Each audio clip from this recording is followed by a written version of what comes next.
এই যে রুগিনীর এই হচ্ছে বাবু। এই রুগিনীর বাবুর নাম হচ্ছে সিফরা বিনতে নূর। এখন এই রুগিনীর মুখ থেকে শুনুন এই বাচ্চা কনসেপ্ট করার পর থেকে রুগিনীর কি অবস্থা হয়েছিল এবং পরবর্তীতে কি চিকিৎসার মাধ্যমে সে টিকে আছে। বলো, তোমার কি সমস্যা হয়েছিল? টানা 3 মাস রক্ত গেছে, একদম ভালো পরিমাণে ব্লিডিং হয়েছে। 3.5 মাস। 3.5 মাস কি হয়েছে? ব্লিডিং হয়েছে, অনেক পরিমাণে ব্লিডিং হয়েছে।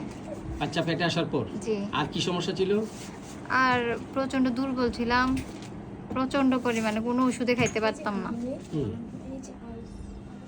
আর কি পরীক্ষা ডাক্তাররা কি বলছিল?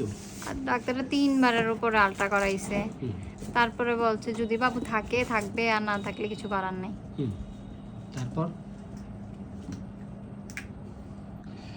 এরপর কি চিকিৎসায় এখন মানে বাচ্চা ডেলিভারি হয়েছে, মানে সুস্থ ছিল, বাচ্চাটা ঠিকই গেছে? বলো। হোমিওপ্যাথি চিকিৎসায়। কোথা থেকে? আপনার কাছে। তুমি কি বলতে আইসে এখানে? এখানের ওষুধ ছাড়া আর কোনো ওষুধ খাবো না। তোমার শ্বশুর বাড়ির লোকেরা হসপিটালে পরীক্ষা করতো এবং ওখানে না ভর্তি করে দিত নাকি? জি। এরপর তুমি?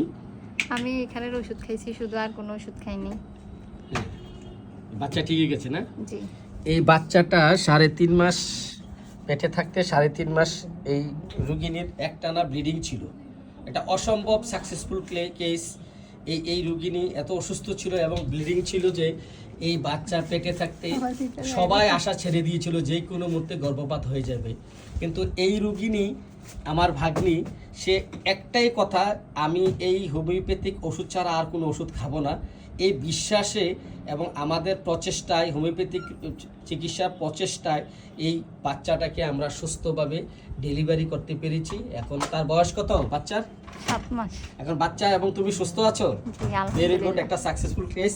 এটা তার বোন, ছোট বোন আসছে, তারও বাচ্চা নেওয়ার জন্য আসছে। ঠিক, আশা করি কনসেপ্ট হয়ে যাবে। তো তোমার বাচ্চা এবং তুমি সুস্থ থাকো। ধন্যবাদ ভিডিও করার জন্য, অনুমতি দেওয়ার জন্য।